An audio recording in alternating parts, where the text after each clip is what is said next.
Et 8h17, le petit déjeuner politique ce matin, c'est Frédérique Vidal, ministre de l'Enseignement supérieur, de la Recherche et de l'Innovation. Oui, bonjour Frédérique Vidal. Bonjour. Les étudiants et le Covid, Parcoursup, la recherche, le wokisme à l'université, autant de questions que nous allons aborder. Avant cela, l'appel à la grève tout de même dans l'éducation pour demain. Les syndicats annoncent une journée historique. 75% d'enseignants grévistes en primaire, annonce un syndicat. Alors, c'est du ressort, certes, de Jean-Michel Blanquer, ce n'est pas vous directement. Jean-Michel Blanquer qui a d'ailleurs dit qu'on ne fait pas grève contre un virus. Mais est-ce que vous comprenez tout de même ce mouvement de colère, Frédérique Vidal ? Oui, bien sûr. Je crois que la lassitude, tout le monde voit à peu près ce que ça veut dire après 2 ans de Covid. Donc oui, il y a une lassitude, à la fois évidemment des enseignants, des familles aussi, qui essayent de gérer au mieux. Je crois qu'on essaye tous de gérer au mieux. L'objectif, vraiment, et je crois qu'on peut en être collectivement très fiers, c'est de garder l'école ouverte, de le faire avec des protocoles sanitaires qui sont revus et mis à jour avec pragmatisme, sous la compétence du Haut Conseil de santé publique, qui vraiment donne ses préconisations, puis ensuite on essaye de les adapter. Et puis, quand on voit qu'il y a des difficultés, on les change. Et voilà. L'idée, c'est vraiment d'être le plus pragmatique possible et d'essayer de conserver ce qui est si important pour nos enfants, oui. l'école. Mais comme c'est en temps réel tout ça, où on lance en fait entre guillemets des expérimentations avec autant de tests, des classes qu'on ferme ou qu'on ne ferme pas, forcément à la fois les enseignants, les directeurs d'école font les frais en fait de ça, quoi. Y compris aussi par ricochet les élèves et puis et les parents d'élèves. Oui, c'est vrai que c'est difficile pour tout le monde. C'est vrai que il y a encore quelques semaines, on n'imaginait pas dépasser les 350 000 contaminations par jour. Oui, c'est difficile, c'est compliqué, ça c'est très clair. On s'adapte et le plus possible avec pragmatisme. Et quand on voit que ça ne fonctionne pas, que c'est trop compliqué, eh bien on essaye d'aménager les choses avec vraiment toujours mais en il faut tête maintenir cet objectif. oui, c'est ça. Il faut maintenir l'école ouverte coûte que coûte, quoi. Est-ce que ce n'aurait pas été plus sage de reporter de quelques jours ou d'essayer d'adapter différemment là, parce que là avec reporter de quelques jours, je sais que ça a été proposé par certains. Ça aurait été quoi l'intérêt de reporter de quelques jours quand on regarde depuis la rentrée, on voit que jour après jour, le nombre de contaminations journalières augmente. Donc quand est-ce qu'on aurait réouvert ? Je crois que quand on écoute les spécialistes de la pédiatrie, les spécialistes de la pédagogie, on voit à quel point c'est compliqué pour les enfants de ne pas aller à l'école, pour les parents de télétravailler avec les enfants à la maison. Donc voilà, l'objectif, c'est vraiment de préserver la formation des enfants. Est-ce que vous croyez qu'au fond, au-delà de la crise du Covid, cette grève est aussi contre Jean-Michel Blanquer de la part des syndicats ? Il y a une action en politique derrière ? On est dans une période qui est éminemment politique. Donc c'est vrai que le mot d'ordre, il a été donné au départ contre le protocole sanitaire, mais on entend aussi des syndicats qui disent que c'est plus général que ça et effectivement que c'est plus politique. Donc il y a une visée politique, oui, clairement. On doit vraiment se serrer les coudes. Voilà, il faut les épidémiologistes, les projections nous disent qu'on a encore 2-3 semaines difficiles à passer. Il faut tenir, il faut faire le gros dos. Oui. Et puis vous-même au gouvernement, on soutient Jean-Michel Blanquer. Bien sûr, on est extrêmement solidaire. Il est dans une période délicate, le ministre de l'Éducation. On est tous passés par des périodes plus ou moins délicates et je crois que c'est ce qui fait la force de ce gouvernement, c'est justement qu'on soit capable d'être solidaire quelles que soient les circonstances. Bon, Omicron a aussi des conséquences sur l'organisation des partiels dans les universités. Il y avait de l'appréhension sur le maintien en présentiel, notamment. Est-ce qu'aujourd'hui vous êtes contraint de reporter des épreuves? Où en êtes-vous précisément ? Non, alors il faut se rappeler sur les examens qu'en fait la question elle s'est posée pour la première fois en juin 2020. Ouais. Pas de vaccin, sortie de première vague, encore beaucoup de contamination, et on a été capable de mettre en place des protocoles suffisamment robustes pour qu'il n'y ait pas de cluster. Et ces protocoles, on les adapte et on les aménage au fur et à mesure, et on a beaucoup travaillé avec les établissements d'enseignement supérieur dès l'automne, puisqu'ils souhaitaient étaler justement la période des examens. Donc il y a déjà un tiers des examens qui ont eu lieu en décembre.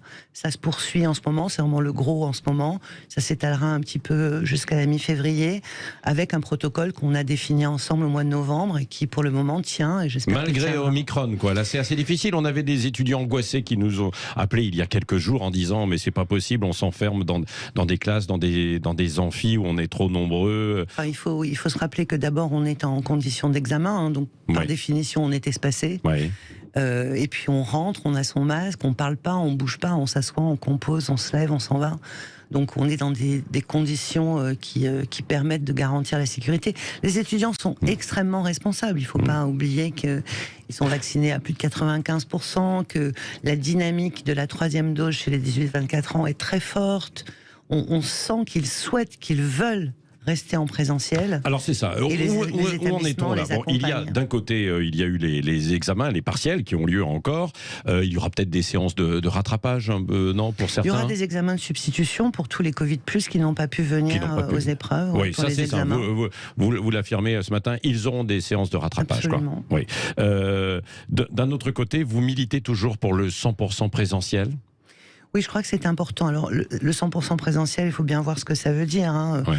Il y a des enseignements qui, de manière normale et naturelle, se font à distance. Hein. Ça existe dans l'enseignement supérieur, même hors Covid. Ce qui est important, c'est qu'on puisse maintenir une vie étudiante, une présence sur les campus, la capacité à échanger entre étudiants et professeurs. Je crois que c'est ça qui a énormément manqué à tout le monde l'année dernière quand on avait été obligé de fermer en début d'année 2020-2021. Je crois que personne n'a envie de revivre ça. Ouais. Où en est-on de la vaccination chez les étudiants ? Chez les étudiants, je vous le disais, on est à plus de 95% des étudiants vaccinés. On a même des établissements... Plus de 95%. Où ils sont à 100%. Des 18-24 ans ? Des étudiants. Là, vraiment, c'est ce qui nous remonte. Alors, des 18-24 ans, déjà, en général, hein, c'est une tranche d'âge qui est extrêmement vaccinée. On a des établissements qui nous disent que 100% de leurs étudiants sont vaccinés. Et sur la 3e dose, donc normalement, ils ont eu leur première au plus tôt le 12 juin, donc ils attendaient le 12 décembre. On a maintenant un délai plus court qui est possible et on voit une montée de la vaccination chez les 18-24 ans qui est très très forte. Oui, est-ce qu'il y aura besoin du pass vaccinal pour les étudiants pour aller à l'université ? Non, on n'a pas mis le pass sanitaire. On ne mettra pas le pass vaccinal non plus. Je crois qu'une fois de plus, les étudiants ont montré, alors qu'au départ on les a beaucoup montré du doigt en disant que ils étaient à l'origine des clusters, etc. Je crois qu'ils ont montré leur très grande responsabilité. Les établissements aussi qui se sont adaptés.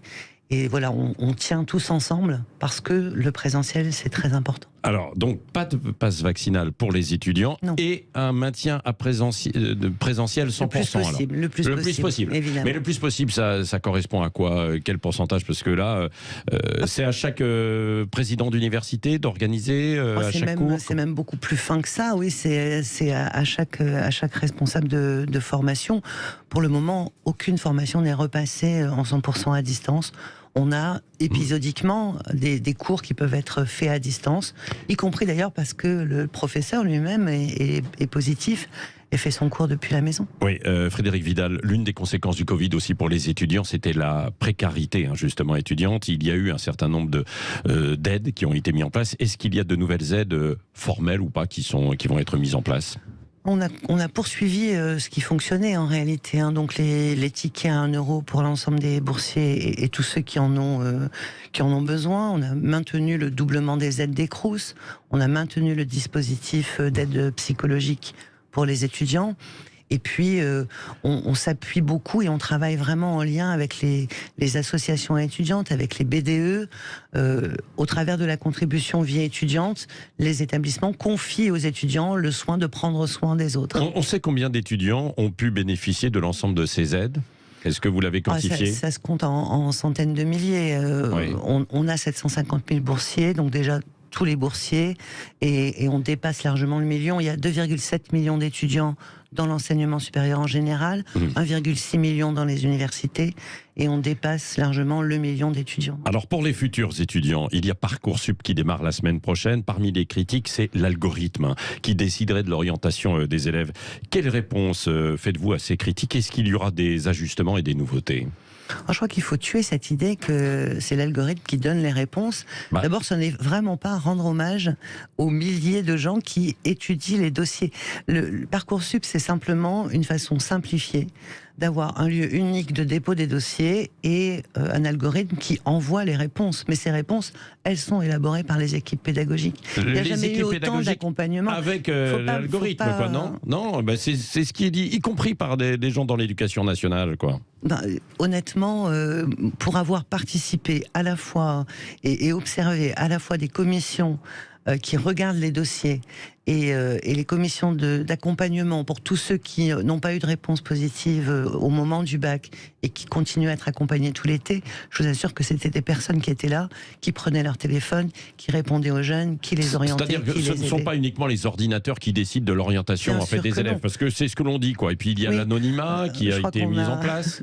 Je crois qu'on confond peut-être avec ce qui se passait avant, où effectivement c'était l'algorithme qui tirait au sort, et c'est ce qu'on a supprimé. Les candidats de gauche veulent le supprimer, quoi, votre Parcoursup. Eh bien, écoutez, c'est les mêmes qui ont mis en place APB avec du tirage au sort. Donc voilà, quand ils le supprimeront, je me demande par quoi ils voudront le remplacer.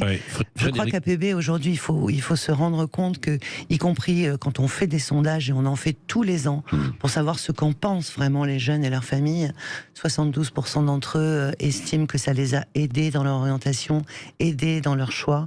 Voilà. Après, c'est un moment stressant toujours quand on choisit son avenir. Moment d'angoisse, et il y en a beaucoup en ce moment aussi avec la situation que nous vivons. Vous êtes également ministre de la Recherche, Frédérique Vidal. On annonçait un vaccin français, il n'est toujours pas là. Où en est-on ?